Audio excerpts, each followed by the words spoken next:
gomba gusohoka muri ekipe ya Kiyovu kubera ahanini ibibazo bya mikoro byagiye birangwa muri ekipe ya Kiyovu n'igihe bari bamaze badahembwa. Ubwo rero nta kindi ubuyobozi bwa Kiyovu bwagombaga gukora no gutangira kureba uburyo barekurwa nyine bakajya gushakishiriza ahandi. Muri abo bakinyi rero harimo Tansele wari kapiteni w'ikipe birumvikana, hanyuma hakaza na Sheriff Bayo. Abo ngabo rwose n'abakinyi babiri mu banyamahanga bari basigaye kandi bafashe ekipe ya Kiyovu no muri imikino ya nyuma kurwana no kutamanuka. Tansele rero hajya avugwa byinshi cyane cyane ikibazo cya bavuga kuri ikibazo cya indiscipline, bavuga kurwana n'abakinyi bagenze mu myitozo, none hagiye gukora gashya ejo bundi yambara umwambaro wa ekipe ya Rayon Sport. Icyo ni ikizira kikazirizwa muri ekipe ya Kiyovu, ko n'umukinnyi wa Kiyovu bakaba bakubona wambaye umwenda wa Rayon Sport barabyanga cyane, ni nkuko aburi umureo kwambara wa Kiyovu.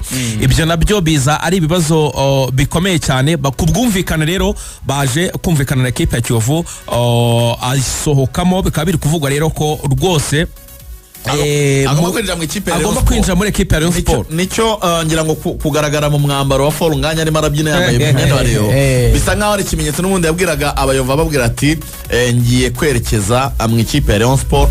Kwinjira kwa Tansele muri Rayon Sport ni deal ishoboka cyane Riga, ni deal ishoboka cyane.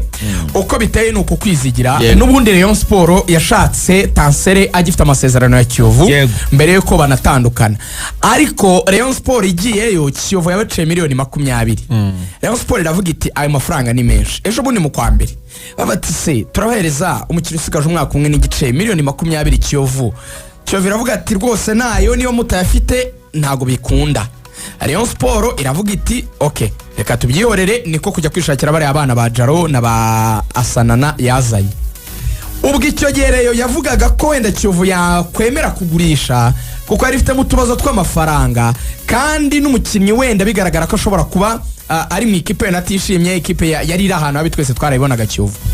Mu kumugumana rero Kiyovu yabuze amikoro nk'uko Axel bivuze, ntibamuhemba n'ibindi.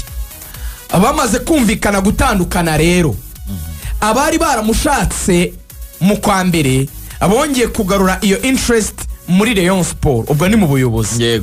Ariko this time around Axel hajemo akantu k'impande ebyiri zitumvikana kwiza ry'uyu mukino. Ko muri Rayon Sport kwizo mpande ebyiri no kuri Lotfi niko byari bimeze. Impande ebyiri baramwemera abandi ntibamwemera.